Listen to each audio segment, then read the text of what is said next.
कर रही हूँ पॉलिटी। पॉलिटी में जो हमारा आज का टॉपिक है वो हम आज पढ़ेंगे आर्टिकल 35 ए के बारे में।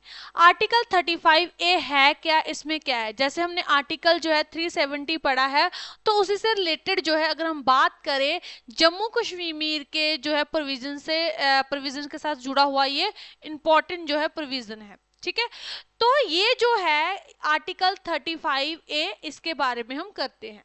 तो ये जो आर्टिकल 35 ए है ऑफ कॉन्स्टिट्यूशन, और टू अंडरस्टैंड इस article 35 will be discuss history. पहले हम इसकी हिस्ट्री के बारे में बात करते हैं कि बैकग्राउंड कैसा रहा इस आर्टिकल के लिए, हिस्ट्री क्या रही होगी किसकी, आर्टिकल 35 ए के लिए। ठीक है, तो सबसे पहले अगर हम बात करें ट्रेटी ऑफ अमृतसर, जो कब हुई थी, 1846 में होती है। 1846 में जो है अमृतसर की संधि हुई, किनके बीच में हुई? ब्रिटिश गवर्नमेंट और महाराजा गुलाब सिंह के बीच में। ठीक है, 1846 में होती है ये संधि, और इसी के चलते ब्रिटिश गवर्नमेंट ने जो है जम्मू कश्मीर को जो है, जो कश्मीर था उस रियासत को जो है किने दिया? महाराजा गुलाब सिंह। ठीक है, महाराजा गुलाब सिंह को ये रियासत देते हैं, ठीक है, गुलाब सिंह को, और because of which Jammu and Kashmir existed as princely state.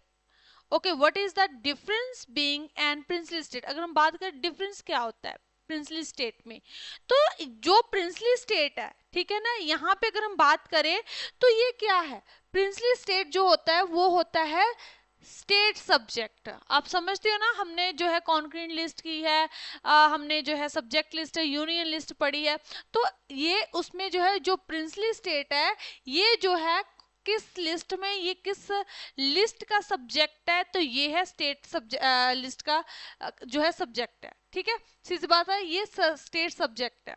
Clear? तो इसमें जो है क्या होता है कि जो क्या है पीपल जहाँ पे यहाँ पे जो पीपल्स रहते हैं वो पार्ट ऑफ होंगे किसके? ब्रिटिश के पार्ट होंगे, ब्रिटिश के, इंडिया के ऑन द जो है जो ब्रिटिशर्स लोग रहते हैं, जहाँ पे जो है क्या है, जिस पार्ट में अदर पीपल रहते हैं जो अदर स्टेट में, तो वो जो होंगे वो कौन होंगे? जो ब्रिटिश एरिया में रहते होंगे वो होंगे ब्रिटिश कॉलोनियल सब्जेक्ट।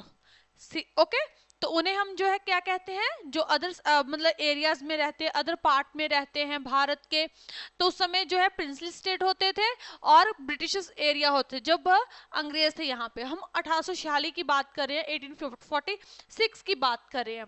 तो प्रिंसली स्टेट जो थे वो स्टेट सब्जेक्ट होते थे, और जो ब्रिटिश एरिया थे, ब्रिटिश एरिया में के लोग थे, जो जो ब्रिटिश एरिया था वो किसके अंडर आता था? ब्रिटिश कॉलोनियल सब्जेक्ट था। ठीक है, ओके, इसके बाद अगर हम बात करें तो जम्मू एंड कश्मीर, अगर हम सब्जेक्ट इस सब्जेक्ट की बात करें तो ये कौन सा सब्जेक्ट है? तो ये है state subject, Jammu and Kashmir. और ये क्या है, यहाँ पे अगर हम बात करें तो लीगल प्रोविजन इसका जो है वो लीगल प्रोविजन कौन करेगा? स्टेट सब्जेक्ट के द्वारा इसका लीगल प्रोविजन किया जाएगा।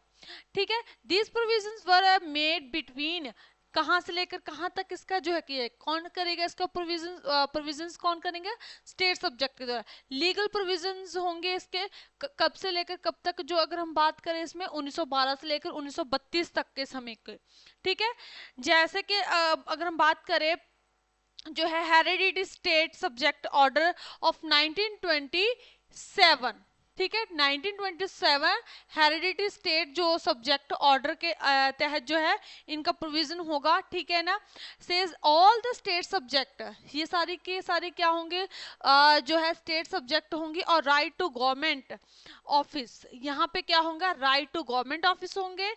Secondly right to use and on land etcetera. ठीक है, तो यहाँ पे जो है क्या कर सकते हैं, उनको राइट है यूज करने, वहां की जो है मतलब के लैंड को यूज करने का, राइट टू जो है ऑनरशिप का है, ठीक है, ऑफ लैंड के लिए। क्लियर? तो इसके अलावा इस पे यहाँ पे अगर हम बात करें तो क्या होता है कि विच आर नॉट, क्या है, not available to non state subject. तो ये क्या है? ये जो है नॉन स्टेट सब्जेक्ट यहाँ पे नहीं है। Okay, not available. ओके, तो यहाँ पे सिर्फ स्टेट सब्जेक्ट होंगे, ना के नॉन स्टेट सब्जेक्ट्स। क्लियर? तो जो प्रिंसली स्टेट में होते हैं। यहाँ पे अगर हम बात कर रहे हैं, अब देखो आर्टिकल जो है 35A की बात हो रही है, तो ठीक है, ये समझ में आ गया कि संधि हुई महाराजा गुलाब सिंह के बीच में, ब्रिटिश के बीच में, और जो मतलब प्रिंसली स्टेट है वो किसके अंडर आते हैं, स्टेट सब्जेक्ट के अंडर आते हैं, और जो ब्रिटिश एरिया है वो आते हैं ब्रिटिश कॉलोनियल जो है सब्जेक्ट में आते हैं, ठीक है। और जो स्टेट सब्जेक्ट होते हैं वहाँ पे लीगल प्रोविजंस होते हैं जो मतलब तब 1912 से लेकर 32 तक में जो हुए, ठीक है। अब यहाँ पे जो है क्या है, इसके अलावा ये कहा गया है कि वहां पे जो है क्या है, not available to non state subject. तो यहाँ पे जो है मतलब कि नहीं है कौन से सब्जेक्ट जो non subject non state subjects होंगे, क्लियर। तो इसके बाद जो क्या है कि Jammu and Kashmir on flag and जो है constitution which was adopted in 17 अगस्त 17 अगस्त नवंबर 19 जो है 1956 में जो है जम्मू एंड कश्मीर जो है, देखो ये किससे साथ रिलेटेड है, जम्मू एंड कश्मीर, ठीक है ना। तो जम्मू एंड कश्मीर ने जो है अपना फ्लैग, अपना कॉन्स्टिट्यूशन है किसके पास, किसके पास है, जम्मू एंड कश्मीर के पास। उन्होंने इसको अडॉप्ट कब किया था, ठीक है, वो हम कर रहे हैं। तो अडॉप्ट जो है उन्होंने किया था 17 नवंबर 1956 में, ठीक है, 17 नवंबर 1956 में उनका अपना खुद का फ्लैग और खुद का कॉन्स्टिट्यूशन है, किनका, जम्मू एंड कश्मीर का, क्लियर। उसके बाद नेक्स्ट जो है इसमें आ जाता है, तो क्या था इसमें कि आफ्टर अडॉप्शन जो है, अडॉप्शन कब की गई, 17 नवंबर 1956 में। तो अडॉप्शन के बाद जो है article 370 in the constitution Indian citizenship extended to the state subject of Jammu and Kashmir. जानी कि इसमें इस जो है अडॉप्शन के बाद आर्टिकल 370 जो था उसमें जो है इन द कॉन्स्टिट्यूशन में जो है इंडियन सिटीजनशिप जो है जो सब्जेक्ट था उसको जो है क्या कर दिया, एक्सटेंड कर दिया टू द किसमें, स्टेट सब्जेक्ट में, किसके, जम्मू एंड कश्मीर के में, ठीक है। उसके बाद क्या हुआ, but the leaders and the constituent assembly of Jammu and Kashmir, यानी कि जो लीडर्स थे उस समय के और जो है कहाँ की कॉन्स्टिट्यूएंट असेंबली कहाँ की, जम्मू एंड कश्मीर की, wanted to the laws and state subject, कानून और जो है state subject of Jammu and Kashmir जो था शैल बी ट्रीटेड डिफरेंटली, इसको डिफरेंट तरीके से जो है क्या गया, ट्रीट किया गया।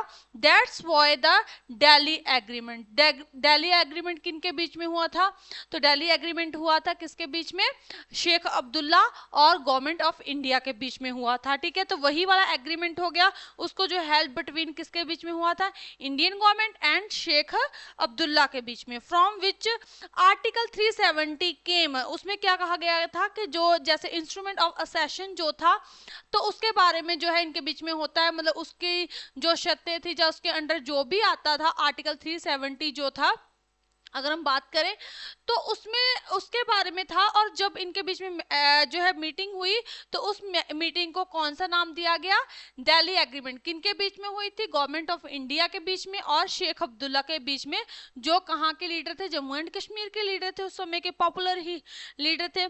तो इनके बीच में जो है एक एग्रीमेंट होता है, दिल्ली एग्रीमेंट। उसके बाद जो है क्या है, article in which article 370 came from the agreement only doctor Rajendra Prasad passed and presidential order of on 14th May 1954 में जो है इन्होंने पास किया। उसके बाद जो है इस एग्रीमेंट के बाद 370 जो आर्टिकल आता है उस मतलब कि इसके बाद जो है ओनली जो है किन्होंने, डॉक्टर राजेंद्र प्रसाद जो उस समय के प्रेसिडेंट थे, कहाँ के, इंडिया के, ठीक है ना। तो फर्स्ट प्रेसिडेंट ऑफ इंडिया थे, इनके द्वारा जो है किसको पास किया गया, प्रेसिडेंशियल ऑर्डर इन्होंने पास किया।